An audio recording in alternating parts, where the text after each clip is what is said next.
मित्रांनो, कल्पना करा की तुम्ही रात्री तुमचं सगळं काम करून सर्व ईमेल्स सेंड करून झोपताय आणि सकाळी उठल्यावर तुम्हाला तुमच्या कंपनीकडून एक ईमेल येतो ज्यात लिहिलेलं असतं your role with our organization is removed. अशा वेळी तुमची काय रिॲक्शन असेल? असंच काहीसं झालं ओरॅकल या कंपनी बाबत. नुकत्याच आलेल्या बातमीनुसार ओरॅकल या कंपनीने 30,000 लोकांना काढून टाकलेलं आहे. कोणतीही कल्पना न देता हा निर्णय त्यांनी घेतला. यातील सुमारे 12,000 कर्मचारी हे भारतातील असतील.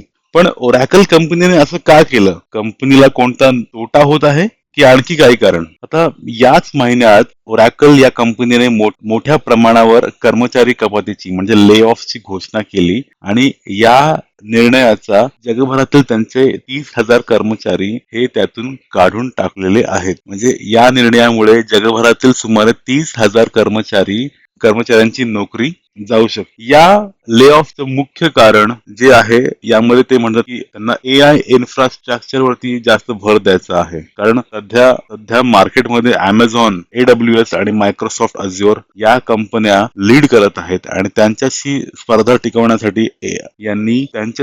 टिकवण्यासाठी ओरॅकल यांनी कर्मचारी कपात केली. आता यामुळे काय होईल? कंपनीने ओपन AI सोबतच्या करारासाठी आणि नवीन डेटा सेंटर्स उभारण्यासाठी सुमारे $50 अब्ज एवढं कर्ज घेतलं होतं. आता कर्मचारी कपात केली त्यामुळे त्यांना या कर्जामधले बरेचसे पैसे वाचतील. आता कंपनीच्या या नेतृत्वाचे म्हणणे आहे की AI मुळे आता कमी लोकांमध्ये जास्त ऍप्लिकेशन जास्त काम केलं जाऊ शकतं. त्यामुळे जुन्या पद्धतीच्या सेल्स आणि मॅनेजमेंटच्या जेवढ्या पण रोल्स आहेत त्याची आता गरज उरलेली नाही. यावर परिणाम भारतातील सुमारे 12,000 कर्मचाऱ्यांना याचा फटका बसलेला आहे आणि ओरॅकल मध्ये बऱ्याचशा विभागातील कर्मचाऱ्यांना याचा फटका बसलेला आहे. त्यामध्ये Oracle Health, Oracle Cloud Infrastructure, NetSuite आणि सेल्स आणि बरेचसे रोल्स यातून कमी केले जातील. त्यावेळी आणि तुम्ही पाहाल तर ओरॅकलचा या वर्षीचा म्हणजे या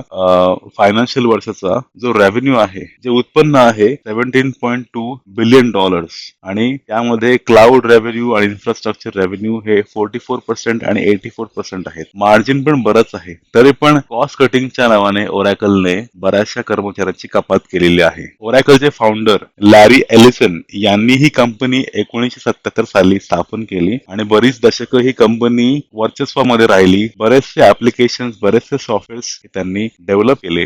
याचा एकूणच फायदा बऱ्याचशा स्मॉल एंटरप्राइज, बिग एंटरप्राइज कंपन्यांना झाला. मुख्य भर हा AI वरती असणार आहे. सोबतच त्यांना त्यांचं क्लाउड इन्फ्रास्ट्रक्चर पण बनवायचं आहे. सद्यस्थितीमध्ये त्यांना बऱ्याचशा गोष्टींसाठी दुसऱ्या मोठ्या कंपन्यांवरती अवलंबून राहावं लागतं. पण त्यांना या नोकर कपातीमुळे बरेचसे पैसे वाचतील आणि ते क्लाउड इन्फ्रास्ट्रक्चर आणि AI साठी त्यांना बरंच भांडवल मिळेल.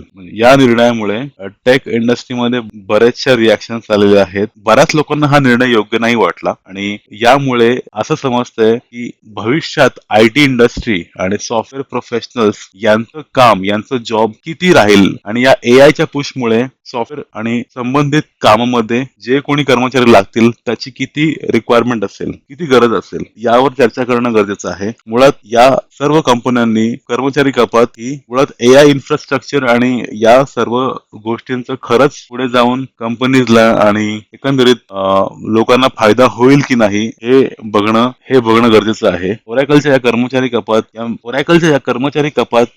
या ले ऑफ वर तुमचं काय म्हणणं आहे कमेंट मध्ये जरूर कळवा. व्हिडिओ शेवटपर्यंत बघितल्याबद्दल धन्यवाद आणि चॅनलवर नवीन असाल तर जरूर सबस्क्राईब करा. धन्यवाद.